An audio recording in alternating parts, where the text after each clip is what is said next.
the gentleman for yielding and for his leadership on this very important issue. Important in having an immediate impact on America's families. They are feeling the pain at the pump, our families, our workers, our small businesses. Every day it gets worse for them with the price at the pump. And so what can we do about it? Well, we can do a number of things, and we will, and we have been advocating for. Of course, we must increase domestic production, and there's a way to do that. But that's not all that we have to do. The American people understand that their tax dollar is going to subsidies to big oil. If we ended those subsidies, we could save over $30 billion for the American people. To put it into context, my colleagues, for the first quarter of the year, the big five oil companies made profits of over $30 billion. Why are we, the taxpayers, subsidizing their drilling of oil when they are making huge profits doing it in the free market? President Obama has written to the leaders in Congress asking to bring a bill to the floor to end these subsidies. I have written to Speaker Boehner asking him to do so. He has said the oil companies should pay their fair share. Mr. Ryan, the chair of the Budget Committee, has acknowledged that in his own district. And yet, in the budget that is proposed by the Republicans, big oil still gets a big subsidy from the taxpayer. It would mean a great deal to us in a situation where we're saying to seniors, we're going to cut Medicare, you're going to have to pay $6,000 a year more at a minimum for fewer benefits, because we want to cut Medicare at the same time we're giving tax cuts, big tax breaks to big oil. So here we are today. We have a situation. Just last week, ExxonMobil reported $10.7 billion in profit during the first quarter of 2011. Over $10 billion in profit, a 69% jump from last year. In fact, this quarter marks some of the largest oil profits since 2008. Democrats are introducing comprehensive legislation.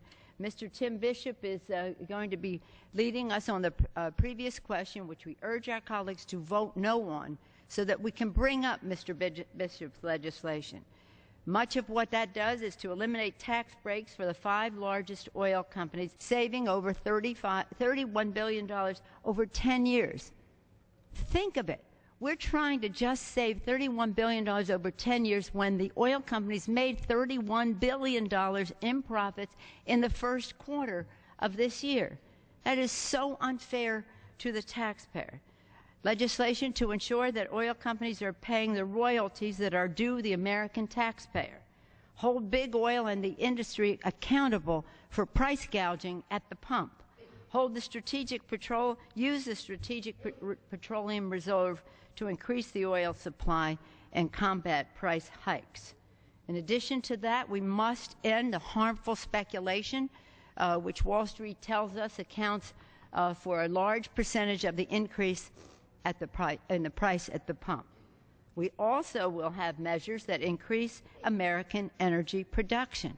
It's very important. We don't disagree that we have to have production, but we do agree that we have to do other things that have a more immediate effect on the price at the pump, and we can do that.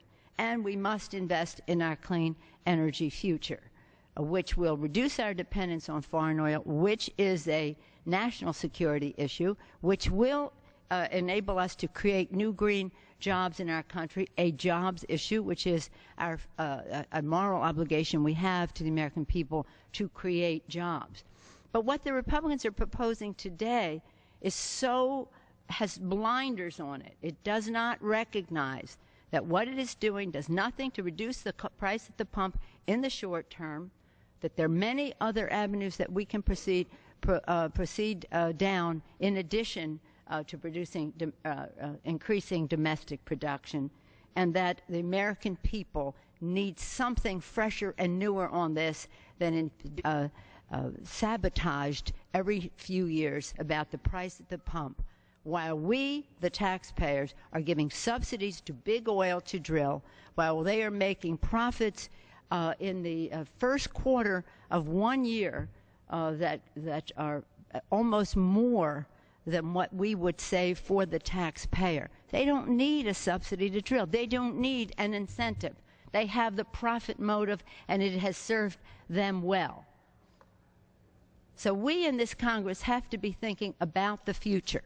How do we prevent this from happening again, but also how do we have the most immediate effect on the price at the pump? Mr. Tim Bishop, Congressman Bishop, gives us that opportunity today, recognizing that we want to have the full diversity of energy possibilities available to us so that the American taxpayer and the American consumer are well served. So I urge my colleagues to vote no on the previous question, to allow Mr.